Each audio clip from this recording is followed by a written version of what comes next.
Parce que la première chose, quand on parle du volontariat, c'est d'abord la volonté.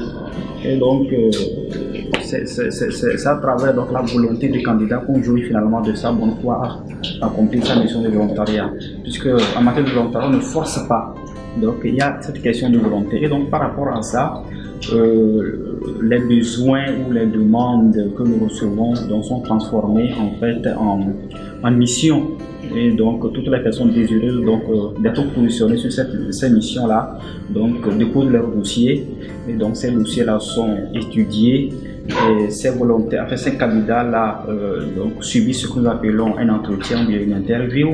Et donc lors de l'entretien, on apprécie un certain nombre de choses, notamment leur disponibilité, leur sens d'engagement, la volonté de servir la cause commune.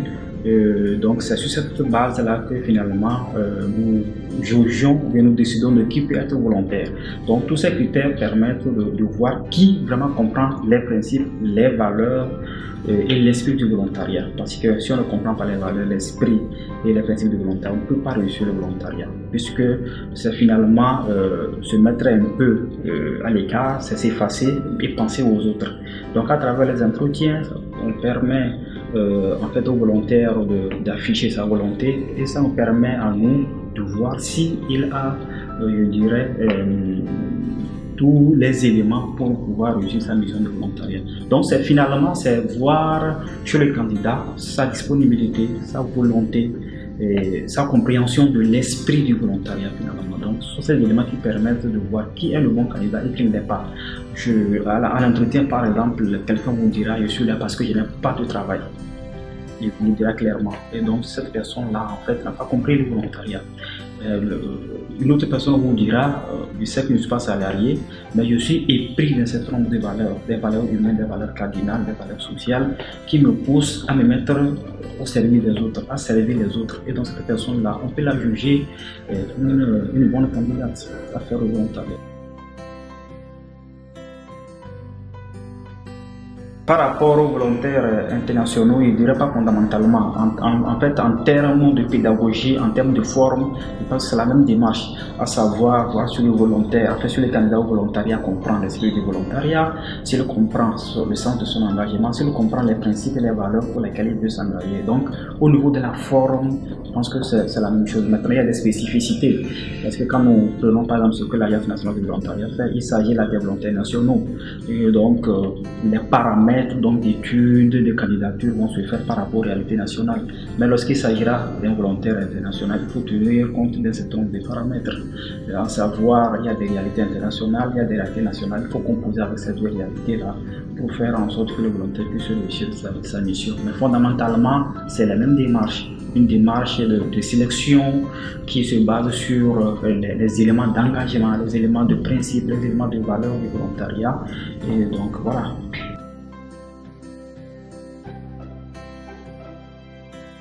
Je pense que quand on parle du processus de déploiement du volontariat, un aspect clé qu'il ne faut pas ignorer, c'est l'aspect préparation avant déploiement.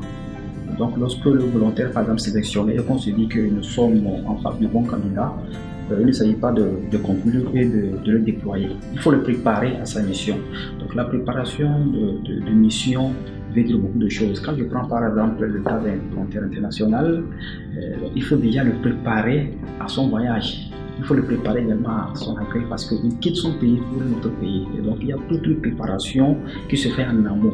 Et donc si cette préparation est ratée, le volontaire ne peut pas réussir sa mission. C'est la première des choses. L'autre chose, c'est l'accompagnement du volontaire. Une fois qu'il est là, une fois qu'il a été préparé et déployé, il faut le suivre, il faut l'accompagner, il faut le manager en quelque sorte. Donc être au plus près de lui, partager ses difficultés, ses appréhensions, le comprendre, faciliter son intégration. Donc je pense que c'est important. Maintenant, cela se fait courant mission. À la fin de sa mission, il faut faire un débriefing parce que c'est important. Le volontariat là peut-être pour 1 an, pour 2 ans, à la fin de sa mission, qu'est-ce qu'il a pu capitaliser pour lui? Qu'est-ce que la communauté qu'il a accueillie a pu capitaliser? Qu'est-ce que la structure d'envoi peut capitaliser? Qu'est-ce que la structure d'accueil peut capitaliser? Et donc je pense que c'est important que sur toute la ligne, avant, pendant et après, que le volontaire ne se sente pas délaissé, qu'il se sente accompagné, préparé pour réussir sa mission.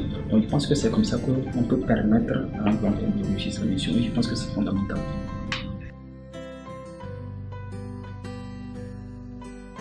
Bon, l'attribution des tâches, moi je l'ai situé à deux niveaux.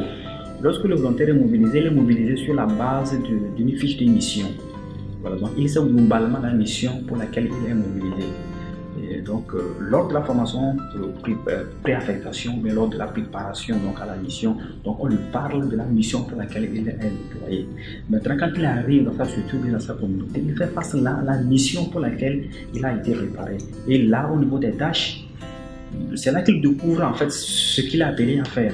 Et il peut arriver qu'une fois déployé, et lorsque le volontaire dans sa structure, qu'il se rende compte que les tâches qui avaient été définies dans sa fiche de mission puissent être orientées ou réorientées d'une manière ou d'une autre.